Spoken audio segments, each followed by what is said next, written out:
So we're going to talk about revision A of AS13100. It was first released 4 years ago. So probably 9 months ago, we started working on the next revision of AS13100. I'm here to confirm there's nothing to panic about. The change was really driven, we were hoping 9145 would be published and that would drive a change, but that didn't happen, so we're still going forward with REV A because we had lots of opportunities. Events like this give us the opportunity to collect feedback from you, and we use that and we collect all that data to see if we need to revise something or clarify something. So REV A is really all about clarifying and making what we put out there much easier, much better to, better to understand. Is that English? See, maybe I do need some help. So we spent a lot of time taking in that information we get from the training courses, all the feedback we get through these events, the stuff that you guys post on the web page. We're always soliciting feedback from the SMIGs and the different groups. So that drove us to start REV A. So we standardize on terms. We always utilize the IQG dictionary. By standardizing, that makes your life easier, right? If we put things in Pratt speak or GE speak or Rolls-Royce speak, it just makes it much harder. So we standard around the IQG. And then we spent a lot of time on language and terms. As you can imagine, you walked around and saw the different SMIGs. There's a lot of input that goes into the document, and some of the terms we use, sometimes we use feature, sometimes we use characteristic. That can cause confusion, especially if English is your second language. So we tried to really spend a lot of time in REV A to try to lay that flat and clarify everything. In some cases we use may versus should, and those little nuances cause confusion, right?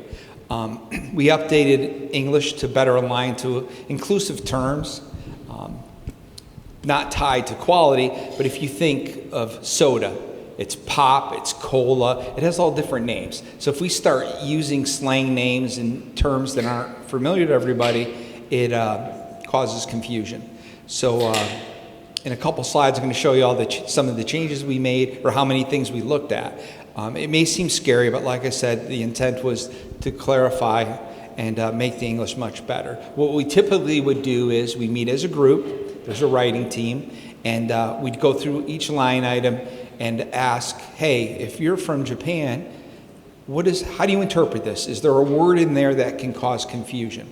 If you're from Sweden, does it cause confusion? If you're from a different part of the US, does it cause confusion? Right? How do we lay the document out and lay it flat so it's less confusing? We did align the clauses a little better. Instead of just referencing the 9100 clauses, if we added something or took something away, we would add a 4.31, 4.31.2. This way it makes it very crisp. And it'll help us with deployment too. Because instead of just saying, hey, on page 37, I have heartburn with this requirement, you can call out the clause now. And it makes Jim's life a little easier, which he's going to show you, with assessing yourself to be compliant. So that's one of the changes. We spent a lot of time on MSA, just trying to clarify it and set a better, clearer expectation around what's expected around MSA. Jim's going to talk a little bit about some of the changes with audit. And then same thing with 9100 and 9145. Want to make sure the words are as crisp as can be, and it makes it easier for you. So there's no big step level changes. There's no new methodologies. The revision really is driven based on everyone interpreting it the same way, and just all the data we collected, making sure everyone understands the interpretation.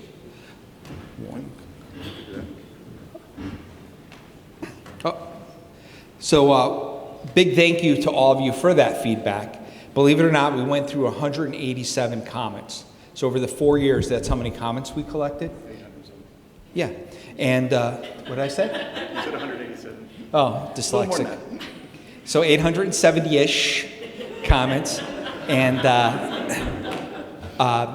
we value that input. So if you see something you don't like, challenge us to look at it again. I won't guarantee it'll get in Rev A, but we will take it to heart with Rev B. And there's some things that may drive Rev B, right? When 9145 gets published. One of the things when you're on a committee like this, there's always change, right? Something I was culpable with last minute, I'm like, let's incorporate 9125, non-deliverable software. At some point, you have to snap a line in the sand and you have to move forward, right? But we think Rev A is really coming along well, and like I said, it's really all about clarification and just setting a very crisp expectation. So thank you, continue to provide feedback, and you could do that via our webpage, Google SAE AESQ, and there's a comments. There's many areas, many ways to give feedback, and then we'll probably go into that in the next presentation. So the goal with Rev A is going to be first quarter of next year. Everybody do this, please. Yeah, fingers crossed. Good now. We had a couple iterations, and that happens when you have a big group, and it's only to make it better. We want it to be a great document, and it's going to continue to evolve. You can imagine what a big challenge it is to have all these corporations have all this input. But we all work really well together. I think you can see that. Not just Jim Earl, Pratt Canada, small engines, itty bitty, Pratt America. We have fun. So you have to have fun. And our goal is to put out the best document we can. You could see by the second day we start to get a little silly, right? Here we go, Jim. What Earl was talking about, if any of you have ever been involved in revising one of your own company's procedures and the number of hoops that procedure has to go through. Now take 10 different companies who also have their internal hoops to pass through kind of thing. So you can imagine how it's a very big a challenge to get everybody to line up to these things.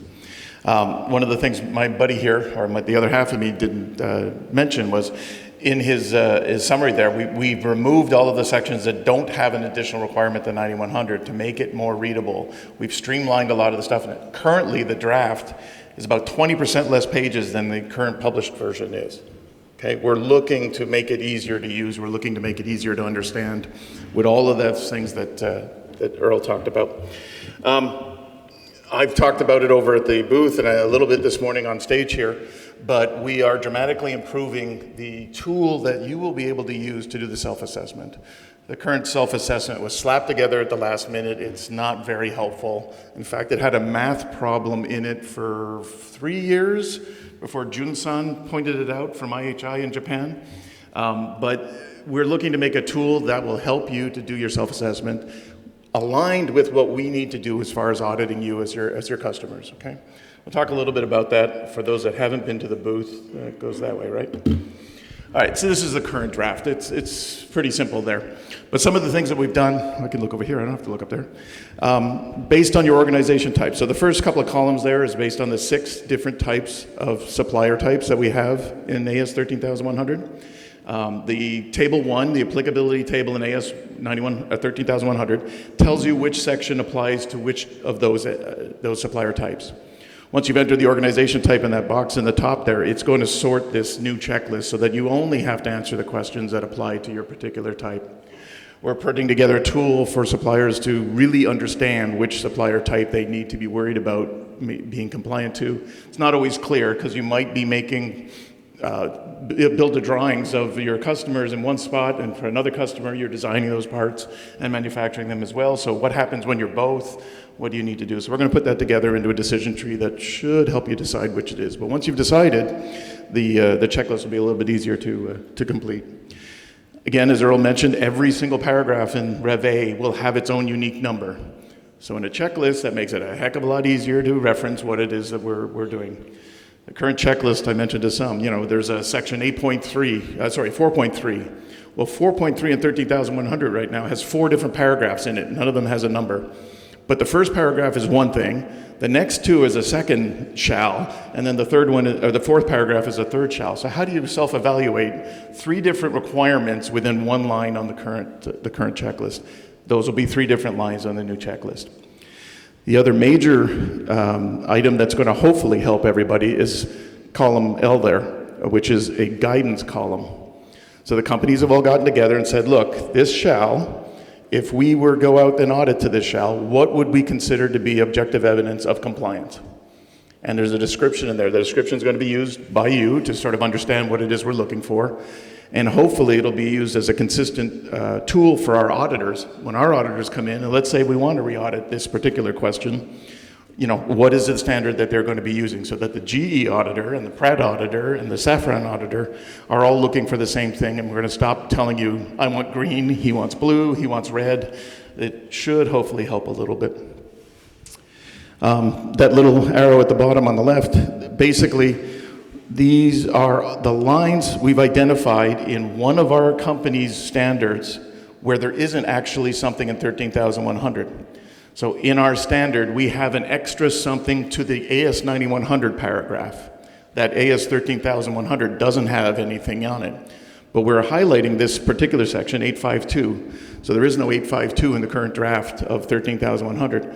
But in AS9100, section 852, all of those customers on the right side there, basically everybody but Pratt, all those other customers have something in their unique documents, okay? So S1000 has something for section 852. Sabre 4 has something for section 852. So when you're doing your self-evaluation, it's not compliance to 13,100. That's why it's grayed out there in the self-assessment.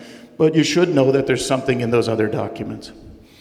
So between the identification of who or which lines your customers are interested in, which lines apply to you as a supplier type that you're doing, there's going to be, basically we're working on the style still, but the idea is that there'll be an addendum for each one of the customers behind this master sheet. So we'll use our example. So in ASQR 01 Rev 14, which is the current Rev, there's probably 15 points that aren't something that's in 13,100. 15 things that we still want in addition to AS9100 or AS9145 that aren't a specific something in 13,100. We're going to need to audit to those because they're not on this front checklist. But then there's probably 30 questions from this front page checklist where we're going to want to see exactly what compliance level you are to a Pratt & Whitney requirement. So there may be a line on there where you have to be compliant to something on a purchase order. And you did your self-evaluation with a GE purchase order and a Safran purchase order, and you're good. So you self-evaluated as good. That particular subject, though, is very important to us, very critical for us. We're going to want to see that you're also compliant to a Pratt & Whitney purchase order, for example. So each of the pages behind here, we're going to try to keep them absolutely as minimum as possible. But the idea would be that you can use those pages to self-evaluate yourself against the additional requirements that we have. It won't be all the requirements. You know, we, between our two companies, have different company-specific requirements in addition to our ASQR document, but at least it's a beginning, starting place for this level of requirements. Then there'll be some reporting.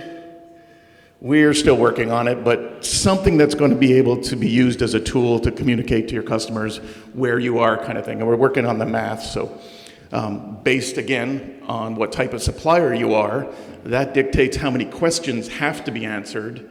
This graph is hopefully going to show, well, if you only have to answer, 16 questions in section 4, this is the current status of those 16 questions.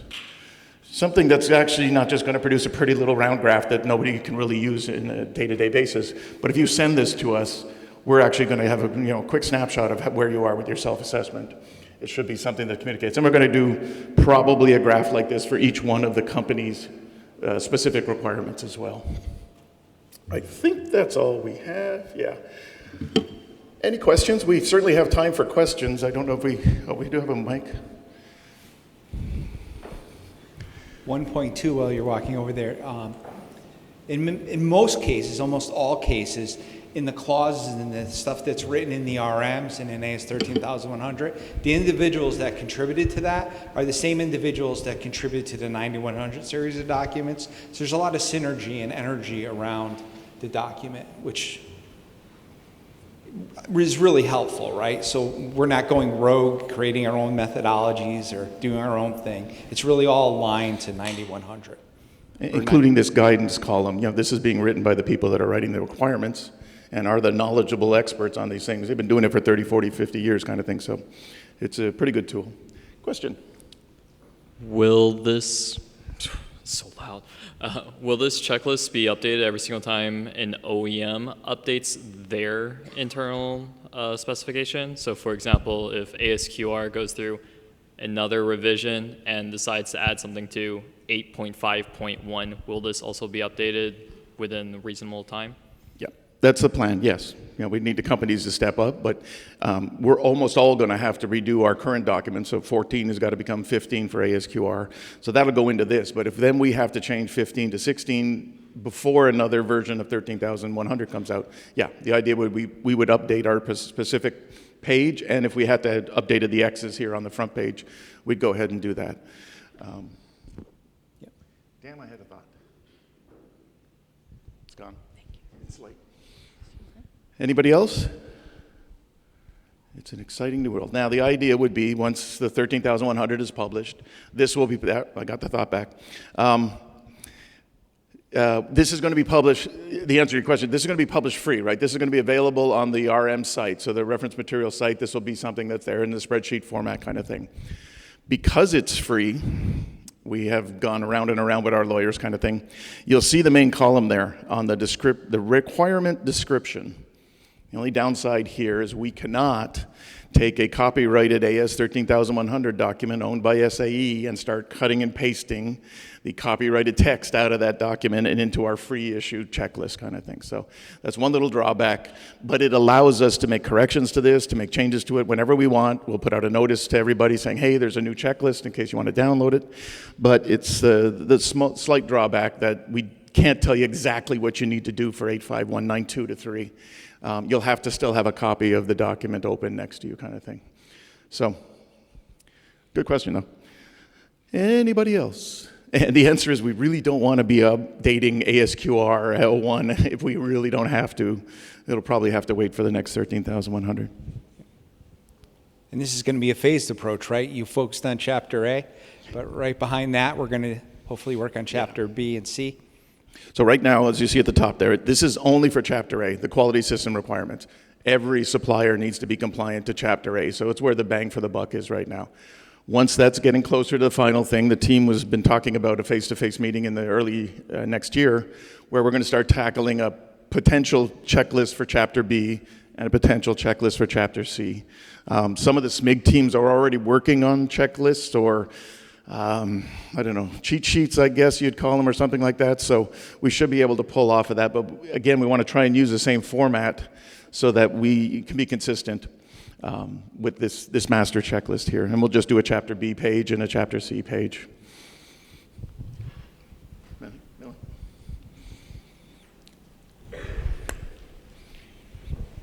So you said that the checklist is only going to be updated for Chapter A. Is AS 13100 only updating in Chapter A, or are there also updates in B and C?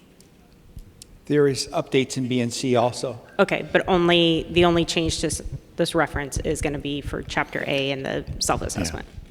There's been some stuff done with the MSA tables, I guess, in Chapter B or Chapter C. But the vast majority is in the Chapter A, where it runs off of 9100. Yeah.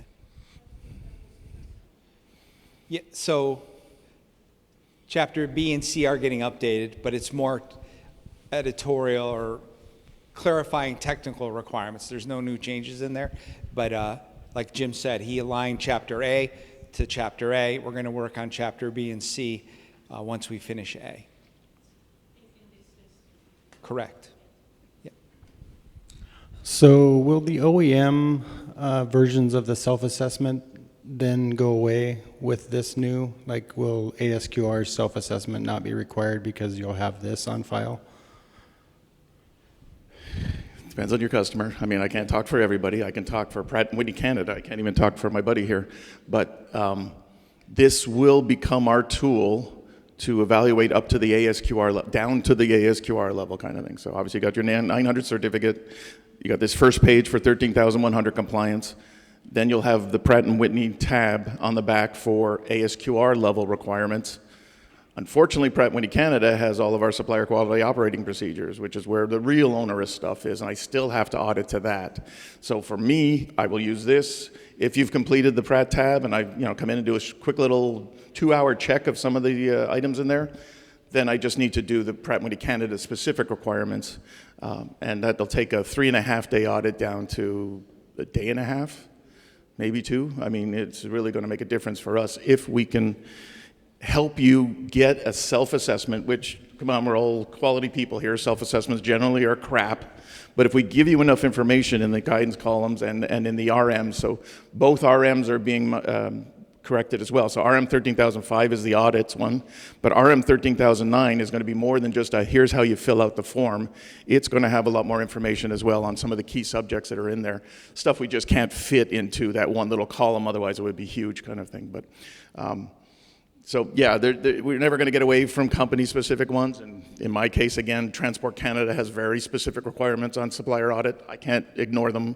I can't do risk-based audits. I can't do anything like that. So it's not going to go away, but I'm hoping, and we talked about an example, one in VP about 7-8 years ago, Helen, I think right when we started this thing, he stood up on a stage like this and said, you know what, I got 250 work days a year.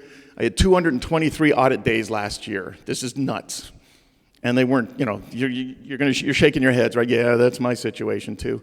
So we know if we can get that 223 down to 150, we're doing something good. If we can get it down to 123, we're doing something even better kind of thing. So if we all start using this tool and it's consistent and you've done a proper self-assessment, then, you know, it should be something that we're going to be able to streamline our auditing and probably your auditing so that we are not wasting as much of your time as we are today.